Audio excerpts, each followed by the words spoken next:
This episode is sponsored in part by Honeycomb. I'm not going to dance around the problem. Your engineers are burned out. They're tired from pagers waking them up at 2 a.m. for something that could have waited until after their morning coffee. Ring, ring. Who's there? It's Nagios, the original Call of Duty. They're fed up with relying on 2 or 3 different monitoring tools that still require them to manually trudge through logs to decipher what might be wrong. Simply put, there is a better way. Observability tools like Honeycomb and very little else, because they do admittedly set the bar, show you the patterns and outliers of how users experience your code in complex and unpredictable environments, so you can spend less time firefighting and more time innovating. It's great for your business, great for your engineers, and most importantly, great for your customers. Try free today at honeycomb.io/screaminginthecloud. That's honeycomb.io/screaminginthecloud. Hello and welcome to Last Week in AWS, the podcast. Let's get right after it. But first, make sure you visit the job board that we've put up last week at AWS.com. Now let's get into it here. Amazon EC2 M1 Mac instances now support in-place operating system updates, and this is no mean feat. Take all the complexity of an OS update, then slap that on top of the Nitro integration that AWS has to provide so you can't, for example, poison the Mac firmware for the next customer to get the hardware platform you were using. It sounds easy in a headline, but almost impossible once you start thinking about it.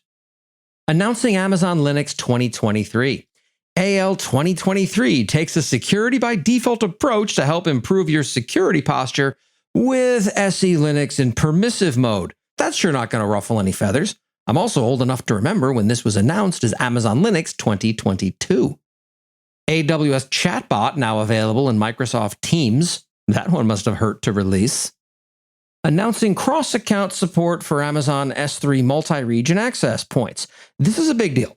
You've got to configure it, obviously, but you then wind up with the equivalent of S3 buckets that transcend regions, accounts, and presumably the bounds of space and time. Talk about cloud with a non-cloud audience. Good luck! You will immediately be the absolute least popular parent at your child's birthday party. I say this from personal experience.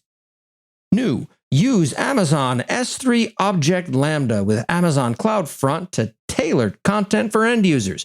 I need to think through this one a bit more before I fully grasp the ramifications, I think. It's confusing. This episode is brought to us by our friends at Chaos Search. Chaos Search transforms Amazon S3 in your account into a search and SQL analytical database with unlimited data retention. That's right. Just stream your data into your existing S3 storage, connect it to Chaos Search, and voila! You can instantly use the built-in OpenSearch dashboards or the Elastic and SQL APIs to achieve best-of-breed observability, create a security data lake, and gain deeper application insights. Chaos Search reduces your existing analytics costs by at least 30%, and in many cases, 80% of your current costs. Companies like Equifax, Blackboard, Armor, and more are all using Chaos Search to deliver better, faster insights at a fraction of their prior solutions' cost. Chaos Search has revolutionized big data analytics, so visit chaossearch.io today to see how they can help you, and tell them I sent you just because I enjoy watching people flinch. Implementing an event-driven serverless story generation application with ChatGPT and DALL-E.